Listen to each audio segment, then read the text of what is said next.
Plains and fields are very rare in Japan. Outside large open plains like Tokyo, the basic geography of Japanese towns is a tiny sliver of habitable land sandwiched between sea and mountain. That's what happens when you take a tiny mountain-ridden series of islands in the ocean and try to live there. So, the tiny town near the tip of a peninsula in the Kazusa region raised no eyebrows. The Pacific Ocean on one side, Mount Naifu on the other. At first glance, it seemed a miracle that the whole town hadn't disappeared under a landslide or tsunami yet. I disembarked from the local train line at the stop closest to the sea, so I could get a nice view of the Pacific Ocean. Being a Tokyo boy, the very idea of a sea that was not the grimy, grey Tokyo Bay excited and fascinated me. I walked down a slowly widening concrete path down to the water, occasionally being passed by locals in their little trucks struggling up the steep incline to the town. A collapsed billboard, its steel legs eaten by the salt in the wind, lay on the side of the road. Kazusa's Whalesauce, it read, with a faded drawing of a whale frolicking in waves. Kazusa was one of the rare areas in Japan where whaling was still in business. I remembered. Whale sauce was probably some sort of local food or condiment made of whale meat.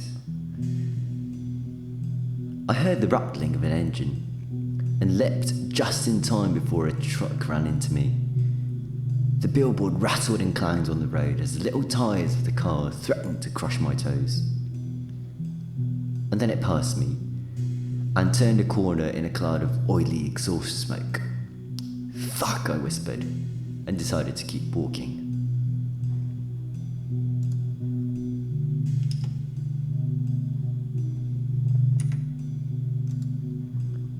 The majestic Pacific spread before me. Cavalries of white horses crashed at the half-buried concrete blocks in the sand. The dark green beyond faded into a deep blue that stretched all the way to California, or so I imagined. There were no boats or other people by the water, just me, the ocean, and the blocks that stood solemnly before the waves. I decided to follow the path along the beach to the next train station, where I would catch the local train again and return to Tokyo. I silently marvelled at how efficient the transport system was, that I could go to the open sea and be back by dinner. A pink shadow in the trees caught my eye. I knew what it was and jogged towards the shadow. It was a sakura tree that had found itself right by the sea. The whole tree was in full blossom, the pinkish white petals tickling the air. I approached it and stopped. The pink was already speckled with the green stubble of budding leaves. It was the end of February. Sakura season was in mid-March. It was too early for the flowers to be in bloom, let alone show its leaves already. I shrugged, chalking it up to warmer weather in the south of the peninsula, and went back to the path that led along the sea. I had been walking for a few hours when I began to notice more of the Whalesauce billboards. They popped up on guardrails and storefronts, sometimes newer than others. I was beginning to grow peckish from my trip, and my stomach decided that whatever Whalesauce was, I wanted to try it. So when I saw the words Whalesauce Outlet Store on a shop next to what I assumed was the Whalesauce factory, I made a beeline for it. The corrugated steel sheets on the roof were as rusted as some of the billboards I'd seen, and the whitewashed walls were peeling from the wooden beams. I wondered if it was still even in business. The sliding doors shuddered on their steel rails as I stepped in. Fluorescent lights and yellowed windows lit up two cramped rows of tables and a freezer lined with products and boxes, each one adorned with the same whale mascot. I took another step in, and the dust hit my nose. I sneezed into my elbow and sniffled, assuming nobody was around. "Welcome," whispered somebody. I spun around. A young girl stood behind the counter, nearly obscured by a stack of boxes and a cash register. She stared at me from under heavy, dark hair that obscured most of her eyes. Her grimy blue apron read, "Welcome to Kazusa," and featured the same little whale that was beginning to give me chills. She had heavy makeup and garish lipstick that didn't belong on a girl her age. She looked barely a teenager. I nodded slightly, acknowledging her. She looked down at the cluttered counter.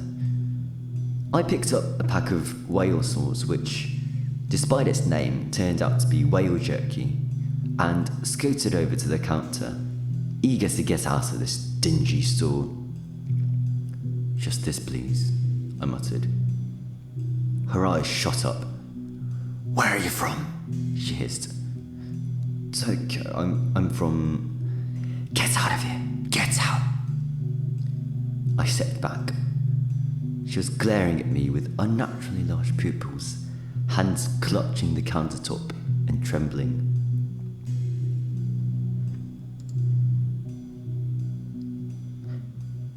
I heard thudding footsteps from behind the counter. She drew a short breath and let go of the counter. The anger and urgency in her eyes was replaced by fear. "Who the fuck is there?" I dropped the pack of whale sauce and tried to run, but my knees were locked tight and I stood rooted to the spot as a large, brawny man appeared behind the girl. He loomed over her, his skin tanned and scarred and weather-beaten, eyes sunk deep in their sockets. A towel was tied around his greying head. He looked at the girl, and at me, and at the pack on the floor. Muscles bulged and tensed underneath his thin t-shirt. I'm sorry, I was just..."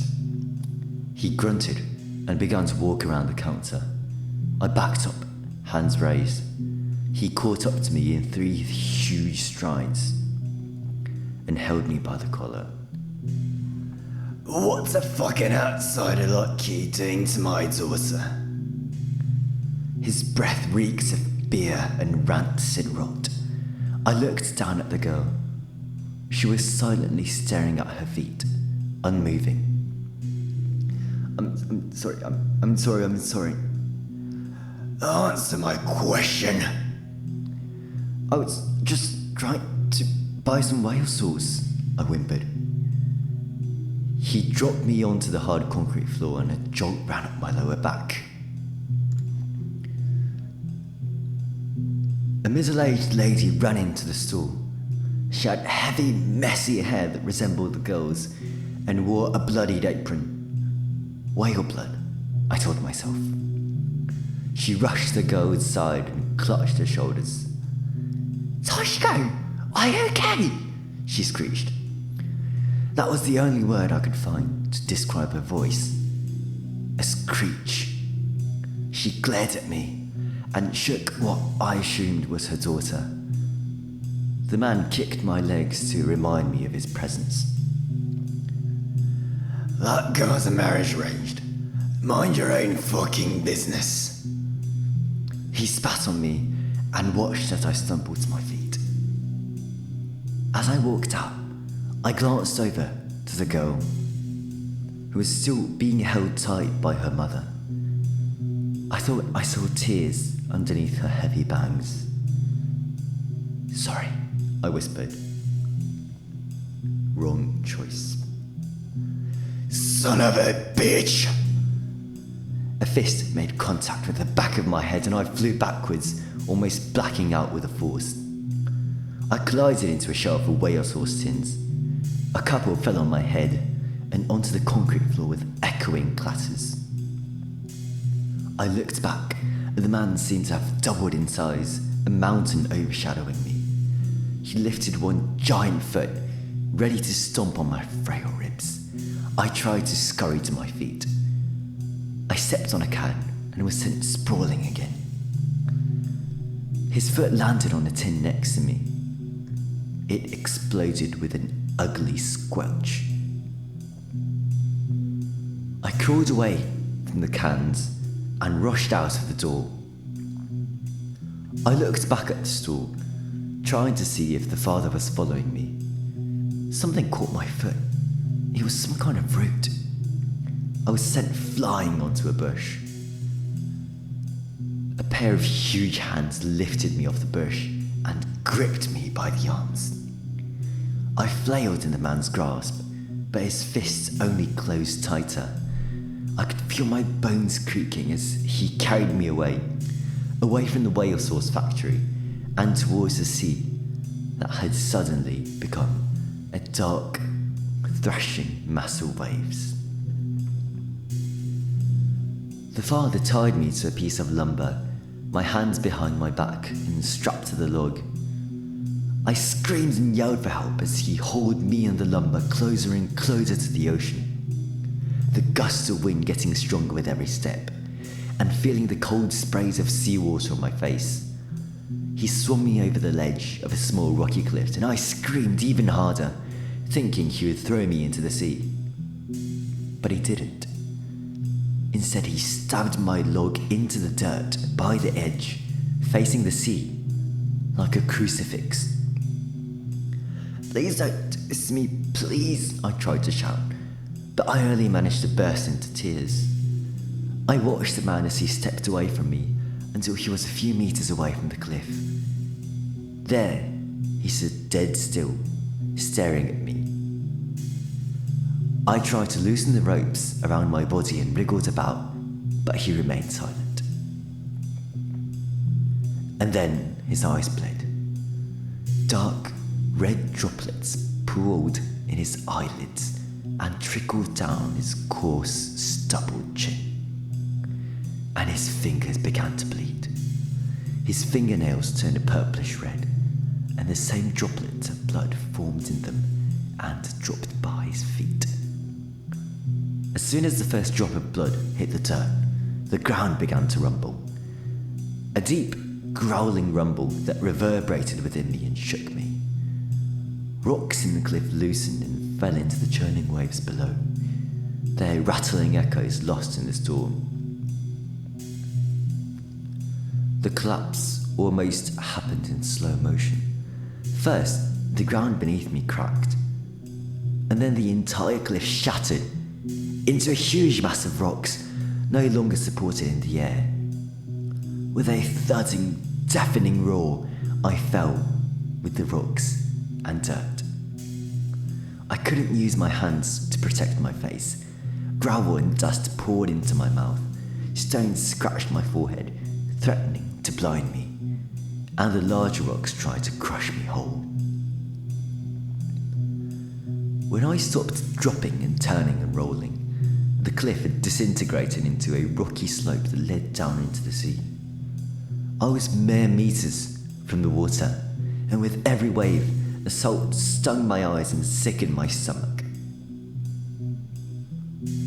With a huge effort, I rolled my log over so I was looking up at where the ledge was. The father was staring at me, eyes no longer bleeding, perhaps checking to see if I was alive.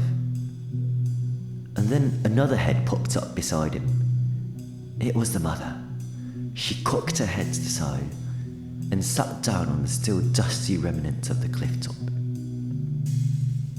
Her eyes and fingers also started to bleed. Thick red beads ran down her cheeks. She held one hand over the rocks, and the drops landed in the ocean below. It was not the ground this time. It was the sea. As if she were summoning the tide, the waves inched closer to the rocks as she stared into me with those red, blood-soaked eyes. The water continued to rise. The rocks I was on were now isolated from the rest of the debris, creating a small island for me and my piece of lumber. Could this wood keep me afloat, I wondered. Probably not. My feet touched the waves. The impact of the water stung and drained my warmth. A huge wave crashed into the rocks and I was submerged, seeing nothing but the black water and floating debris and the precious bubbles that escaped from my mouth as I tried to scream. And then I was back on the rock.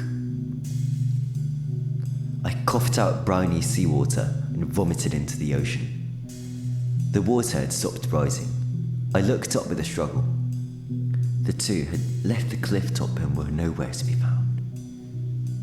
I stopped yelling for help, exhausted, and soon it turned dark.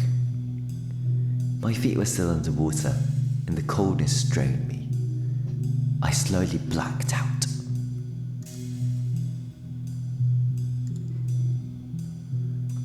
Some hours, or days maybe, passed.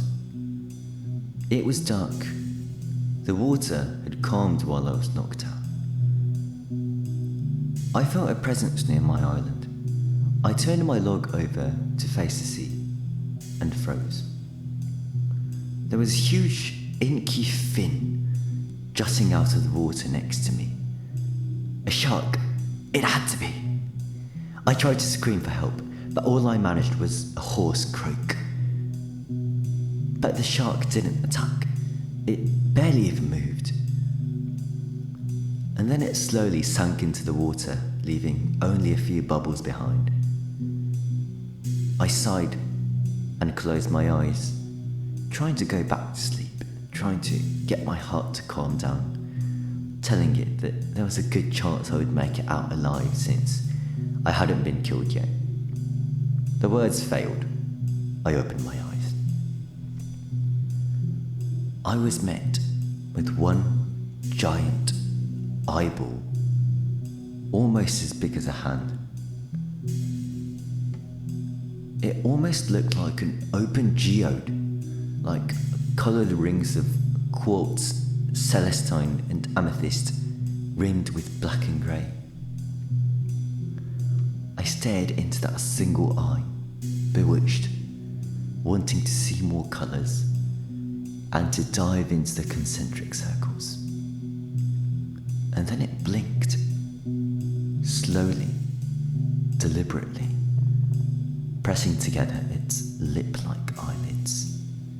My eyelids followed. When I opened my eyes again, the thing was already swimming away from me. It took one last leisurely look at my limp body.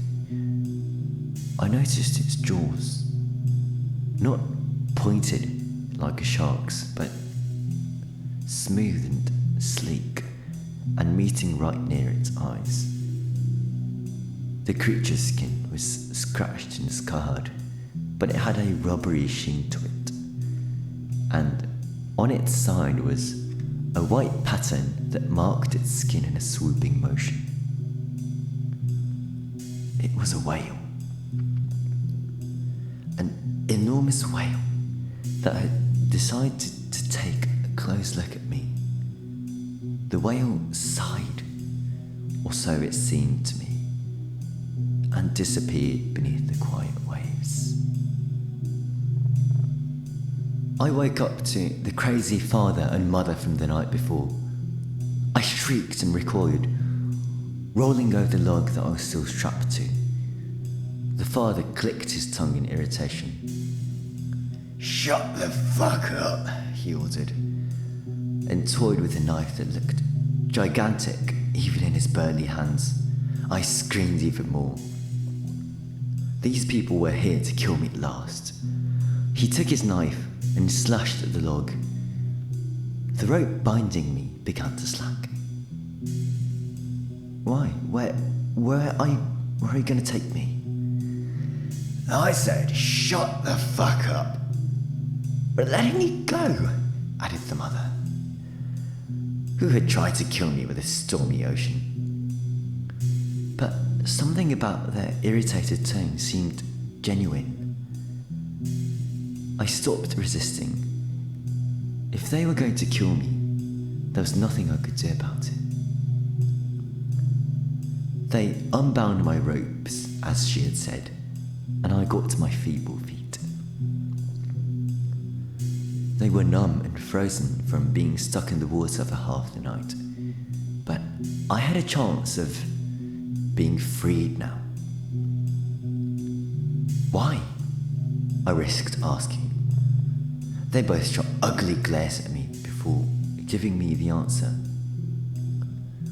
Toshiko's fiancé isn't interested in you. Toshiko's fiancé isn't interested in you. A thought struck me. The whale? They looked at each other. The fuck do you think? The man said, finally. I climbed up the collapsed cliff with the help of some ropes that the parents had used to climb down. I was back at the Whalesauce factory. I walked around to the storefront so that I could go back to the road and bid farewell to this place that had nearly killed me multiple times. Toshiko was near the entrance, staring away from me. I tried to pass by her unnoticed when she whispered something to me. Don't try to save me. I don't need to be saved. I don't want to be saved. I looked down. Her fingernails were bleeding.